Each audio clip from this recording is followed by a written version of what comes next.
में तीर्थंकर प्रभु आदिनाथ मुनिनाथ, आदि व्याधि अजमज मिटे तुम पद में मम मात। चरण शरण है आपके तारण तरण जिहाज, भवदधि तट तट ले चलो करुणा कर जिन राज। बोली मंडी बामोरा के बड़े बाबा आदिम तीर्थंकर आदिनाथ भगवान की, मूलनाथ 1008 श्री चंदा प्रभु भगवान की, संत शिरोमणि आचार्य गुरुवर विद्यासागर जी महामुनि राज की, परम पूज्य मुनि श्री 108 दुर्लभ सागर जी महाराज की, परम पूज्य मुनि श्री 108 निरंजन सागर जी महाराज की, परम पूज्य मुनि श्री संधान सागर जी महाराज की।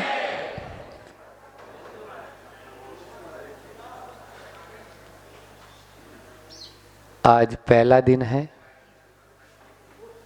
चातुर्मास स्थापना और गुरु पूर्णिमा महोत्सव के बाद। वैसे वीर शासन जयंती आज के दिन होती है, लेकिन आज तिथि टूटने से कल ही गुरु पूर्णिमा भी हो गई और वीर शासन, क्योंकि प्रतिपदा का दिन कहलाता है श्रावण कृष्ण प्रतिपदा। पहला एकम जो होती है उस दिन 66 दिन के बाद भगवान महावीर स्वामी की दिव्य देशना खिरी। क्यों? क्योंकि उस देशना को कोई ग्रहण करने वाला नहीं था, सुनने वाले तो बहुत थे, उसमें सब बैठे थे, वो केवल श्रोता थे आपकी तरह, लेकिन उसको सुनकर जीवन में अपनाने वाला भी तो कोई चाहिए ना, तभी तो मार्ग आगे बढ़ता है। तो इतने दिन मौन रहे। आचार्य श्री जी कई बार इसका उदाहरण दे चुके हैं। जब वो 1 दिन 2 दिन 5 दिन 10 दिन 15 दिन प्रवचन नहीं करते हैं तो जनता में उठलाहट ऐसी होने लगती है, ऐसे नहीं बिल्कुल तड़पने लगती। अब तो गुरुजी कुछ बोलें तब गुरुजी यही उदाहरण देते हैं। मेरा तो अभी 5 दिन 10 दिन ही तो हुए हैं, वहाँ तो 66 दिन तक, और वो भी तीर्थंकर साक्षात बैठे हैं, बोल क्यों नहीं रहे हैं? लेकिन उसका कारण था अपनाने वाला नहीं। मंडी बामोरा में भी हम यही कहना चाहते हैं, केवल मात्र सुनने मात्र से नहीं होगा, अपनाने वाला भी होना चाहिए। संस्मरण याद आ रहा है कि मूलाचार प्रदीप की क्लास चल रही थी। आचार्य श्री जी तारादेवी में हम लोग सब विराजमान थे। उस समय सर्दी के मौसम में एक ही हॉल में बैठते थे।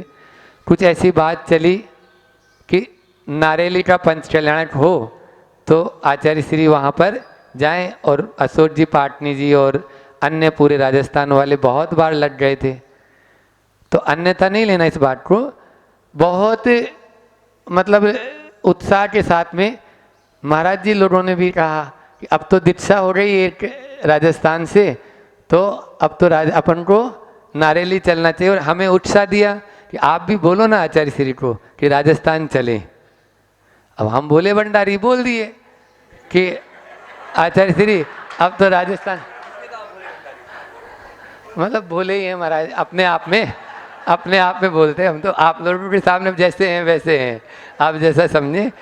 तो आचार्य श्री को हमने बोल दिया आचार्य श्री अब तो राजस्थान, वो बहुत दिनों से, और कई बार कई ट्रेन कई बसें 108 बसें कई बार आ चुकी हैं, तो चलना चाहिए। तो हाँ चुप रहो, देख लिया तुम्हारा राजस्थान।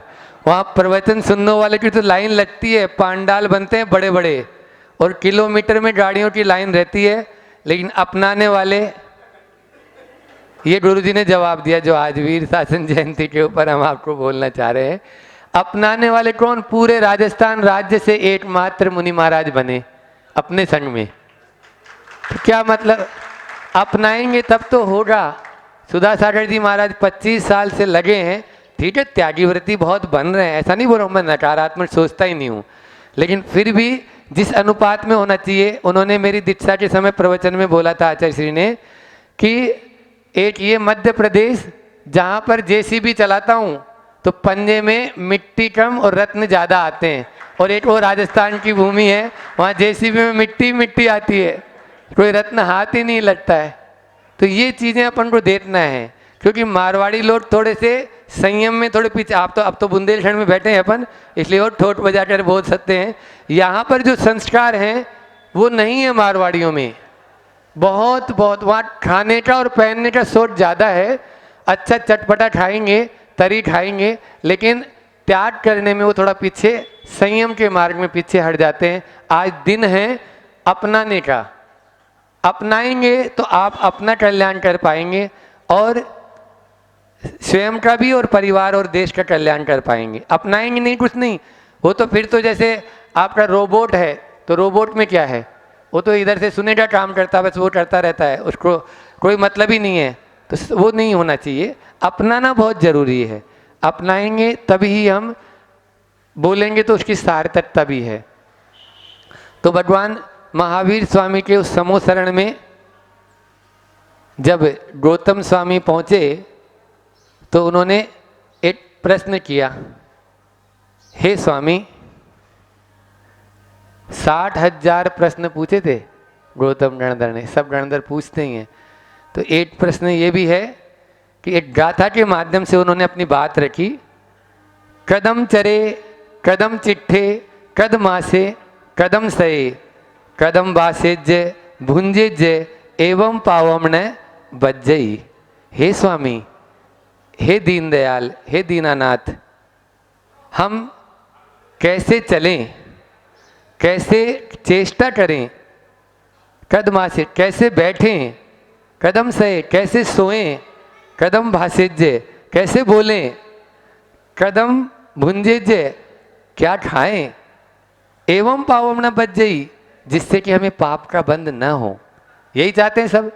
चातुर्मासी सार्थकता भी यही है, सबके मन में ये प्रश्न रहता है। तो इसलिए हम कैसे चलें, कैसे सोएं, कैसी चेष्टा करें, कैसे खाएं, कैसे बोलें और कैसे बैठें आदि ये प्रश्न किए। अब आपके मन में जिज्ञासा हो रही कि उत्तर क्या दिया होगा। उत्तर बहुत बड़ा दिया होगा, क्योंकि भगवान महावीर स्वामी तो बहुत ज्ञानवान थे, तीर्थंकर थे, लेकिन बहुत ज़्यादा बड़ा उत्तर नहीं दिया। केवल जो प्रश्न था उसी को थोड़ा सा बस सुधार दिया, वही उत्तर बन गया। और वो उत्तर क्या था वो सुनो, कि जदम चरे, सुनो गौतम, जदम चरे जदम चिट्ठे जद मासे जदम सये जदम भाषेज्य भुंजेज्य एवं पावमन बज्जई। बस जो कदम था उसको जदम कर दिया, मतलब यत्नाचार पूर्वक चलो। यत्नाचार पूर्वक, जदम का मतलब यत्न, तो यत्नाचार पूर्वक चरे चलो, यत्नाचार पूर्वक चेष्टा करो, यत्नाचार पूर्वक बैठो, यत्नाचार पूर्वक सो, यत्नाचार पूर्वक बोलो, यत्नाचार पूर्वक भुंजेज्य खाओ, एवं पावमन बज्जई। वही लाइन गौतम की लाइन है, क्योंकि वो तो गौतम स्वामी जो थे बहुत ब्रिलियंट थे, वो हर किसी को नमस्कार ही नहीं किए, वो तो भगवान महावीर के ही पंजे में आए। तो ऐसे ही मंडी बामर वालों के लिए भी 3 महाराज जी मिले हैं। तो ये 3 महाराज जी जो है आपको, आज सवेरे मैंने बोला था ना कि न तो सोऊंगा और न सोने दूंगा, सीधी सीधी है यहाँ पे। तो आप, हम सोने के लिए यहाँ आए नहीं और आपको सुलाने के लिए आए नहीं, क्योंकि सुलाने के लिए तो पूरा जिंदगी भर से सो ही रहा है आदमी, उसको उठना है, जागना है। जागो जागो जग के प्राणी गुरु जगाने आए, ये पूर्णमती जी ने शांति विधान में कई पंक्तियाँ लिखी है, 64 रीति विधान में पहले बोलते थे।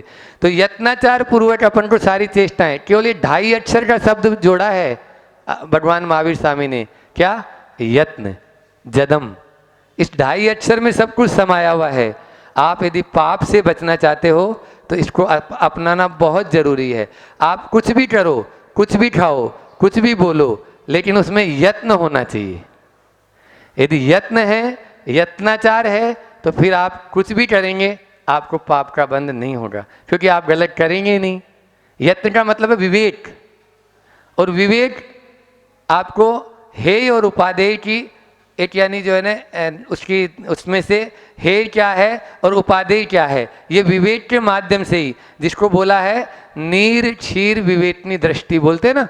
जैसे बगुला देखा ना आपने, हंस होता है, हंस तो हंस जो है वो दूध पीता है या पानी पीता है? अच्छा आप बताओ, आप लोग दूध पीते हो या पानी पीते हो? अब तो उत्तर हो गया ना, इसलिए नहीं तो आप बोलेंगे कि हम तो दूध पीते हैं, ठीक है ना। क्योंकि दूध और पानी दोनों पीते हैं आप मिलावट के साथ। आचार्य श्री ने चंद्रगिरी में प्रवचन किया था ये, तो उसी का कि उन्होंने पूछा ऐसे ही सब श्रावकों से कि आप दूध पीते हो, तो सारी बच्चियां और सारे प्रतिभा स्थली वाले और सब बोलने लगे कि नहीं हम दूध पीते हैं। बोले नहीं, गलत, दूध और पानी, केवल दूध अकेला हंस पीता है। कौन पीता है? क्योंकि उसकी चोंच में ऐसा रसायन होता है, वो पानी को छोड़ देता है और दूध को ग्रहण करता है। यही विवेक कहलाता है। यदि आप में विवेक है तो हेय को अपन को छोड़ना है और उपादेय को ग्रहण करना है। इसलिए उसका नाम ही दिया नीर क्षीर विवेकनी दृष्टि। मतलब नीर अलग हो जाए, क्षीर अलग हो जाए, ऐसा विवेक जब काम करेगा तभी ही हम, इसी को कहते हैं यत्न, इसी को बोलते हैं यत्न। नहीं तो यत्न तो अपन, क्योंकि चलना छोड़ सकते हो क्या? नहीं। बैठना छोड़ सकते हो क्या? नहीं। सोना छोड़ सकते हो क्या? नहीं। कुछ भी नहीं छोड़ सकते। ये जितनी बताए भगवान महावीर स्वामी से ये प्रश्न जो किया है, ये सब करना है, लेकिन कैसे करना है ना। ये आपको यदि आ गया तो आप यानी खाते हुए भी नहीं, यानी आपको पाप का बंद होएगा। अन्यथा तो अपन जान ही रहे हैं कि सोते में, उठते में, बैठते में, सब में पाप ही का बंद हो रहा है। इसलिए अपन को यदि पाप से बचना है तो इस यत्नाचार को ध्यान में रखना होगा। यदि यत्नाचार यदि अपन ने ध्यान में नहीं रखा तो हम पाप से 3 काल में नहीं बच सकते हैं। यदि बचना चाहते हो तो इसको ध्यान में रखें। एक हाइकू आचार्य श्री का, क्योंकि वो तो बोलना ही है, तो वही बता देते हैं कि सुनो तो सही। क्या बोला आचार्य श्री ने? सुनो तो सही, पहले सोचो नहीं, पहले सोचो नहीं, पछताओगे। ये है आज अधिकतर जो है यत्नाचार यदि रखना है तो पहले अपन को अपनी बुद्धि को किनारे रखना है और जो आगम ने जो कहा है उसको सुनना है, जिनवाणी को सुनना है। यदि जिनवाणी नहीं सुनेंगे, हम अपना पूर्वाग्रह छोड़े नहीं, तो मैंने उदाहरण दिया था ना अभी 2-3 दिन पहले कि कटोरे में पहले कचरा है, तो जिनवाणी की बात भी जो है ना वो कचरे में ही चली जाएगी। वो अच्छी जो बात है उसको भी मतलब मिक्स हो जाएगी। इसलिए पहले सुनो, पहले अपनी बुद्धि को अलग कर लो, पहले सोचो नहीं। आचार्य ने बोला पहले सोचो नहीं, तभी उस यत्नाचार को पकड़ पाएंगे। नहीं तो अब महाराज जी हम जो है ना विदेश जाते हैं, हम फास्ट फूड कैसे छोड़ दें, हमें तो इतने सारे काम रहते हैं और ये कहीं पे भी मिल जाते हैं, लटकी हुई बेलें, बस में से भी खरीद लो, ट्रेन में से भी खरीद लो। अब आप तो बोल दिए, तो भैया बाप दादा जो हुए थे पहले, अपने पिताजी वगैरह हुए थे, क्या वो बिना फास्ट फूड के नहीं चलते थे? क्या वो कमाते नहीं थे? सब करते थे। आप में यदि पहले सोचो नहीं, पहले सोचोगे न तो हमारे इस यत्न को आप पकड़ ही नहीं पाओगे कभी 3 काल में भी। इसलिए यत्न को यदि पकड़ना है, यत्नाचार पूर्वक चेष्टा करना है, यत्नाचार पूर्वक बोलना है, यत्नाचार पूर्वक सोना है, यत्नाचार पूर्वक बैठना है, तो पहले आपको अपना पहले सोचो नहीं जो आपके पास में, अन्यथा पछताओगे। हम नहीं जानते दिवाली बाद में फिर क्या रहेगा। इसलिए आपको इन चीज़ों को ध्यान में रखना है कि अपन को यदि पहले अपने पास में उसको बिल्कुल किनारे कर दो। जो महाराज बोल रहे हैं वो बिल्कुल सही बोल रहे हैं। हाँ, वही चीज़ डॉक्टर बोल देता है कि अब मूंग की दाल का पानी और लूट की रोटी, उसके अलावा खाओगे तो आप मर जाओगे। तो आप बोलते हो हाँ हाँ डॉक्टर साहब, वैद्य जी साहब बिल्कुल ठीक बोल रहे हो आप। और वही बात हम बोल देंगे तो बोल नहीं नहीं महाराज, उसमें जो स्वाद है वो कहाँ, आप तो ये सब, आपने तो बाबा जी बन गए, हमें थोड़ी बनना है। तो ये चीज़ें होती है। ठीक है, चलिए समय हमारा पूरा हो रहा है, इसलिए तो यत्नाचारी याद रहेगा ना कि जदम चरे जदम चिट्टे जद मासे जदम से जदम बासे जे बुनसे जे एवं पावमण बच जई। पाप का बंध से यदि बचना चाहते हो तो यत्नाचार पूर्वक अपन को सब काम करना है। इतना ही रखते हैं। बोलिए अहिंसा परमो धर्म की। आप सबकी ओर